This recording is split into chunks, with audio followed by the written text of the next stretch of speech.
Hampir semua dari kita hidup sebagai tawanan. Tawanan dari masa lalu, tawanan dari ekspektasi orang tua, dan yang paling parah, tawanan dari penilaian orang lain.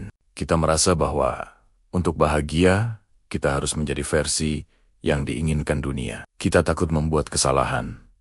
Kita takut dikritik. Dan kita takut tidak disukai. Namun, bagaimana jika saya katakan bahwa penderitaanmu hari ini bukanlah karena nasib buruk atau masa lalu yang kelam? Bagaimana jika kebahagiaan itu sebenarnya sangat sederhana?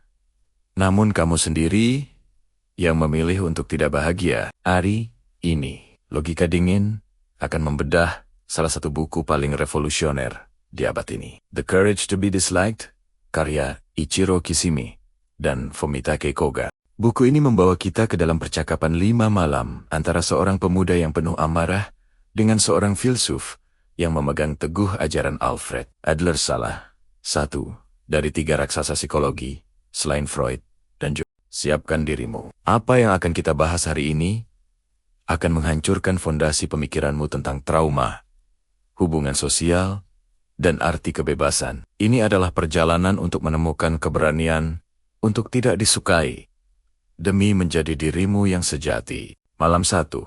Trauma tidak ada teleologi versus etiologi. Malam pertama dimulai dengan pernyataan yang sangat dingin.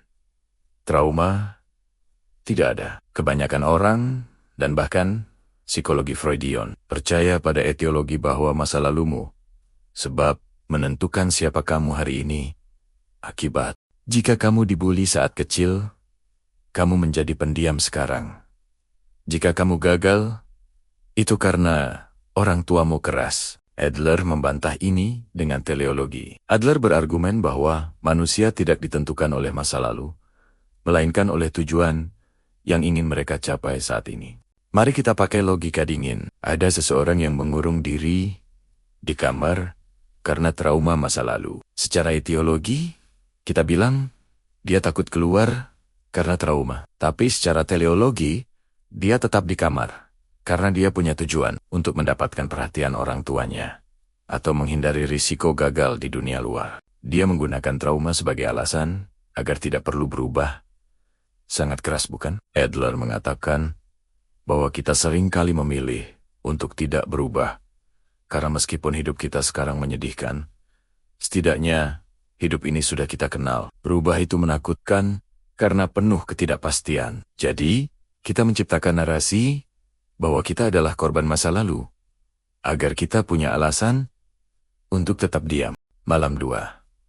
Semua masalah adalah masalah hubungan interpersonal. Masuk ke malam kedua. Sang pemuda bertanya, jika trauma tidak ada, lalu kenapa hidup saya terasa begitu berat? Sang filsuf menjawab dengan satu kalimat tajam. Semua masalah manusia berakar pada hubungan interpersonal. Bayangkan jika kamu adalah satu-satunya manusia di alam semesta ini. Tidak ada orang lain. Apakah kamu akan merasa minder? Apakah kamu akan merasa buruk karena tidak punya uang banyak? Atau wajah yang tampan? Tidak. Rasa minder, inferioritas, hanya muncul karena ada perbandingan. Masalahnya, kita sering terjebak dalam kompleks inferioritas. Kita menggunakan kekurangan kita sebagai alasan untuk tidak bertindak. Saya tidak bisa sukses karena saya pendek, atau saya tidak bisa kencan karena saya miskin. Itu adalah alasan. Logika Adlerian mengatakan bahwa perasaan minder sebenarnya bisa menjadi mesin pertumbuhan jika kita fokus untuk melampaui diri kita sendiri. Namun, masalah muncul ketika kita menjadikan hidup sebagai kompetisi. Saat kamu menganggap orang lain sebagai musuh atau saingan yang harus dikalahkan, kamu tidak akan pernah tenang. Kamu akan selalu merasa cemas kalau ada orang yang lebih hebat darimu. Kunci kebahagiaan di sini adalah berhenti melihat hidup sebagai garis vertikal, siapa di atas, siapa di bawah, dan mulailah melihatnya sebagai garis horizontal di mana setiap orang unik dan berjalan di jalurnya masing-masing tanpa perlu saling menjatuhkan. Malam 3. Pisahkan tugasmu. Separation of tasks. Inilah inti dari logika dingin dalam buku ini, yaitu pemisahan tugas. Mengapa kita stres? Karena kita sering mencampuri tugas orang lain, atau membiarkan orang lain mencampuri tugas kita. Bagaimana cara membedakannya? Tanyakan, siapa yang akan menanggung konsekuensi dari keputusan ini? Contoh, seorang anak yang malas belajar. Belajar adalah tugas si anak. Orang tua yang memarahi dan memaksa anak belajar sebenarnya sedang mencampuri tugas anak tersebut. Hasilnya, konflik. Dalam hubungan asmara atau pekerjaan pun sama. Tugasmu adalah melakukan yang terbaik dan bersikap baik. Apakah orang lain menyukaimu? Apakah orang lain memujimu? Itu bukan tugasmu. Itu tugas mereka. Jika kamu hidup untuk memenuhi ekspektasi orang lain, kamu sedang menjalani hidup orang lain, bukan hidupmu sendiri. Kebebasan sejati dimulai ketika kamu berani berkata, "Ini adalah pilihanku." Jika kamu tidak suka, itu adalah tugasmu untuk berurusan dengan perasaanmu sendiri, bukan tugasku. Inilah alasan mengapa buku ini berjudul Berani Tidak Disukai. Malam 4. Di mana pusat alam semesta ini? Malam keempat membahas tentang perasaan komunitas. Banyak dari kita merasa bahwa kita adalah pusat dunia. Kita ingin semua orang memperhatikan kita, memuji kita, dan mendukung kita. Adler mengatakan bahwa ini adalah pandangan yang egosentris. Kita bukan pusat dunia, kita adalah bagian dari keseluruhan. Untuk merasa bahagia, kita harus beralih dari apa yang orang lain berikan untukku, menjadi apa yang bisa aku berikan untuk komunitas ini. Di sini, buku ini membahas tentang hubungan vertikal versus horizontal. Hubungan vertikal adalah hubungan yang penuh dengan pujian dan teguran. Saat kamu memuji orang, kamu sebenarnya sedang memosisikan dirimu di atas mereka, menilai mereka. Adler menyarankan hubungan horizontal, apresiasi, gratitude. Alih-alih bilang, kamu pintar sekali pujian, atau vertikal, katakanlah, terima kasih atas bantuanmu, apresiasi, atau horizontal. Dengan memberikan kontribusi tanpa mengharapkan imbalan atau pujian, kita merasakan nilai diri kita sendiri. Kita merasa berharga karena kita bermanfaat, bukan karena kita dipuji. Malam 5. Hidup di sini dan saat ini, the here and now.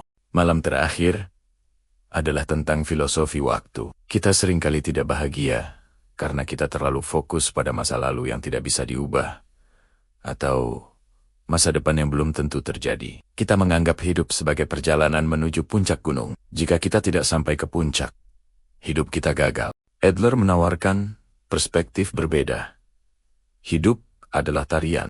Dalam sebuah tarian, tujuannya bukan untuk sampai ke sudut ruangan, tapi untuk menikmati setiap langkahnya. Hidup adalah serangkaian momen yang disebut nung sekarang. Kamu tidak perlu menjadi seseorang yang hebat di masa depan untuk merasa berharga. Kamu berharga di detik ini juga dengan apa yang kamu lakukan sekarang. Kebahagiaan bukan sesuatu yang akan datang. Kebahagiaan adalah sesuatu yang kamu putuskan saat ini. Kamu tidak butuh izin dari masa lalu untuk bahagia. Kamu hanya butuh keberanian untuk bebas, keberanian untuk berkontribusi, dan keberanian untuk tidak disukai oleh mereka yang tidak memahami jalanmu. Epilog. Logika dingin untuk kebebasan. Berani tidak disukai bukan berarti kamu harus menjadi orang jahat atau sombong. Berani tidak disukai berarti kamu memiliki prinsip yang kuat, sehingga penilaian orang lain tidak lagi menjadi kompas hidupmu. Dunia ini mungkin terasa rumit, tapi Adler mengingatkan kita bahwa dunia sebenarnya sangat sederhana. Yang membuatnya rumit adalah pikiran kita sendiri yang penuh dengan ketakutan dan keinginan untuk diakui. Jadilah logis. Pisahkan tugasmu. Berhenti berkompetisi. Dan mulailah menari dengan iramamu sendiri. Terima kasih sudah menyimak bedah buku yang sangat mendalam ini. Jika naskah ini membantumu melihat hidup dengan lebih jernih, silakan like dan subscribe channel Logika Dingin. Tulis di kolom komentar, tugas siapa yang selama ini kamu campuri? Mari kita bicara secara logis. Di bawah, saya Logika Dingin. Tetaplah dingin, tetaplah bebas. Sampai jumpa di video berikutnya.